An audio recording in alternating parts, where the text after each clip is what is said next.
Hello mga ka-subscriber, welcome sa YouTube channel na Brightech Basic Tips. Meron na naman po tayong Astoria coffee machine na old model na ipapa full maintenance dahil ito po daw ay hindi na gumagana at napakamahal daw ng bili ng client dito. So, ayan na po siya ngayon at iisa-isay na po natin ang pagbaklas nito. Ayan na po yung loob niya, napakadumi po at talagang hindi na yata ginagamit tong coffee machine na to.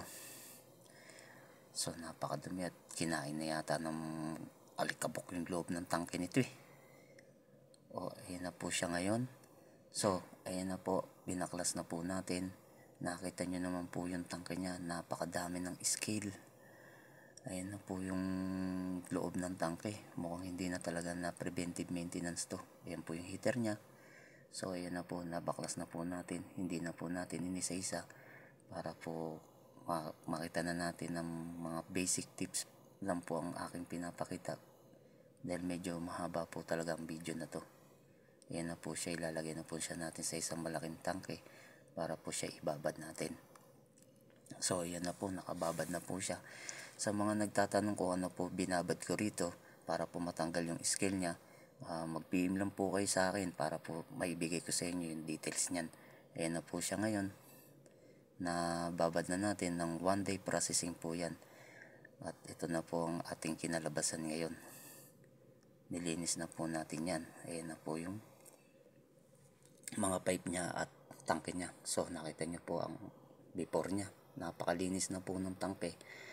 Wala na pong scale na bumabalot sa loob ng tangke. Ayan na po ang pag-general cleaning ng coffee machine Astoria. So ayan na po siya at i-assemble na po natin siya maya maya. So ayan na po mga ka-basic tips, na i-assemble na po natin ang pipe niya at lahat ng tangke niya. Ito po yung mga parts na pinalitan natin na hindi na po talaga gumagana. So ayan na po mga ka-basic tips. Malapit na po siyang gumana. Ayan na po, binalik na po natin yung mga wiring niya at kinabit na po natin yung mga pipe niya. So pati po pump motor niya, nilinis po natin yan. Ayan na po siya ngayon mga ka-basic tips. Ayan na po mga ka-basic tips. Pati panel po, pinabricate po natin yan kasi medyo bulok na po yung panel niyan. At ito na po, tetestingin na po natin. At ayan na po yung LED niya, gumagana na po. At ready for testing na po siya ngayon. At medyo kakabit na lang natin yung mga panel niya at i-check natin yung leak water niya. Kung meron po siyang leak sa mga pipe ng tubo.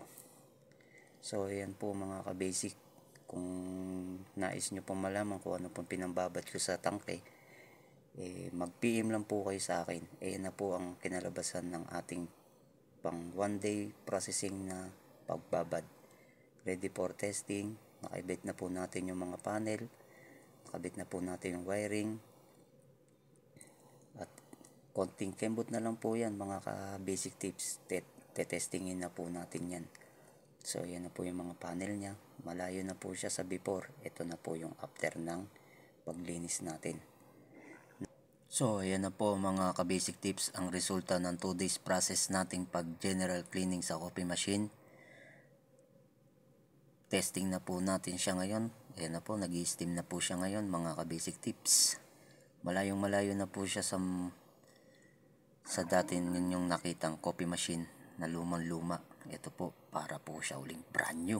Sa mga nagtatanong po kung anong chemical po ang aking ginamit para po pantanggal sa mga scale sa pipe or tubo, i-PM nyo lang po ako para po ibigay ko sa inyo yung detalye kung ano po yung mga ginamit kong chemical sa coffee machine na yan.